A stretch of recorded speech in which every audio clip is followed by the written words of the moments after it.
नाशिकच्या रामकुंड परिसरात गेल्या आठवडाभरापासून शेतकऱ्यांचं आंदोलन सुरू आहे। कुंभमेळ्यातील रिंग रोड बाधित शेतकऱ्यांना न्याय मिळावा यासाठी हे आंदोलन करण्यात येत आहे।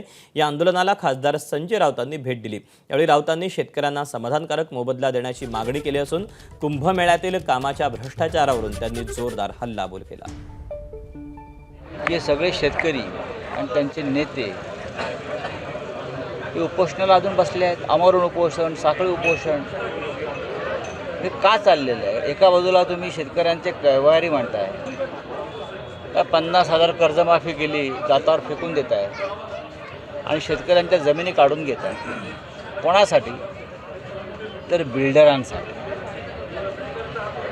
भारतीय जनता पक्षाला देणग्या देणारे हे बिल्डर आहे। एबीपी माझा, उघडा डोळे बघा नीट।